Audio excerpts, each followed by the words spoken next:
안녕하세요. 말씀은 삶으로, 삶은 예배로 차에서 묵상하는 남자 차묵남 김바을 선교사입니다. 사와디캅.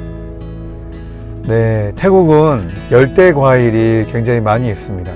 저는 태국에 오기 전에 365일 동안 내가 먹고 싶은 과일 마음껏 먹을 수 있을 것이라고 생각했는데 그게 아니더라고요. 요즘 4월에 길거리에서 많이 파는 과일이 생겼습니다. 제가 정말 좋아하는 과일인데요.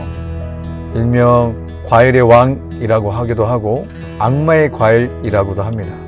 바로 과일의 왕 두리안입니다. 두리안을 너무 좋아해서 잔뜩 기대하는 마음으로 먹어봤는데 맛이 쓰더라고요.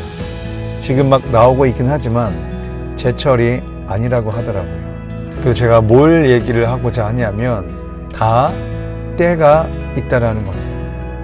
날 때가 있고 나지 않을 때가 있고 나올 때가 있고 다시 들어갈 때가 있고, 여러분 인생도 마찬가지.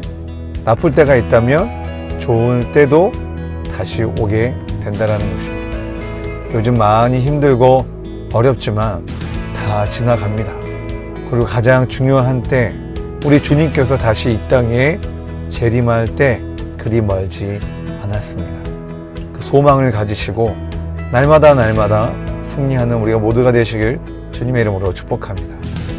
오늘 말씀 나누도록 하겠습니다.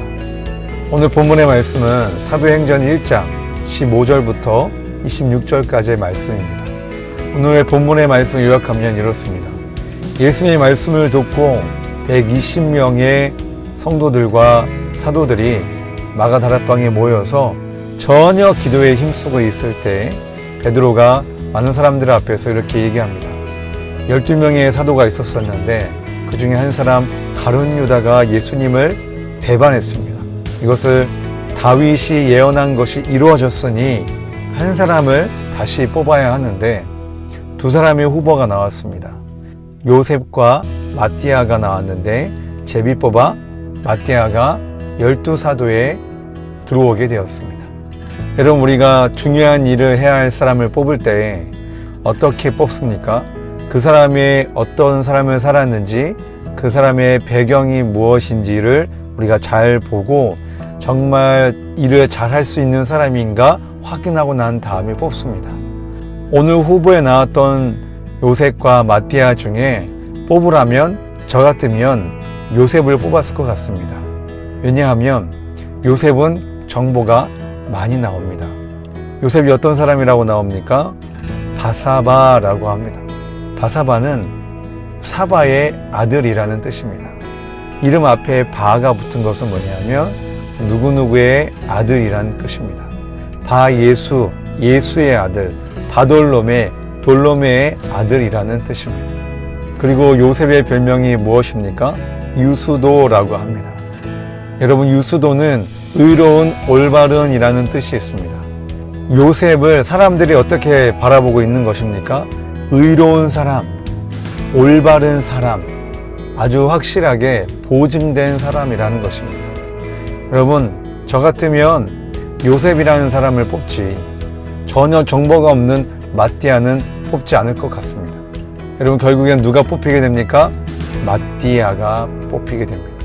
여기서 알 수 있는 것은 하나님의 일은 경험이 많고 능력이 많고 탁월하다고 해서 할 수 있는 것이 아니라 하나님께서 택한 사람이 하나님의 일을 할 수 있다는 것입니다.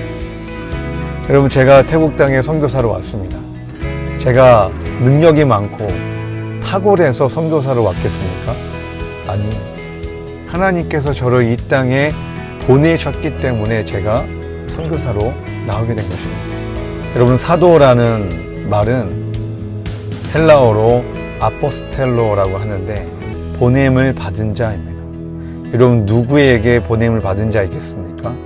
주님으로부터 보냄을 받은 자입니다. 그러니까 여러분, 사도는 내가 하고 싶다고 하는 것이 아니라, 내가 능력이 많다고 할 수 있는 것이 아니라 하나님께서 세우신 자가 바로 사도인 것입니다.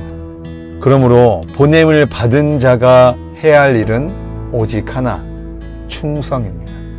어려운 일이든 쉬운 일이든 많은 일이든 적은 일이든 간에 보냄을 받은 자가 해야 할 일은 바로 충성하는 일입니다. 사랑하는 성도 여러분, 주님께서 저와 여러분들에게 원하시는 일들이 있습니다.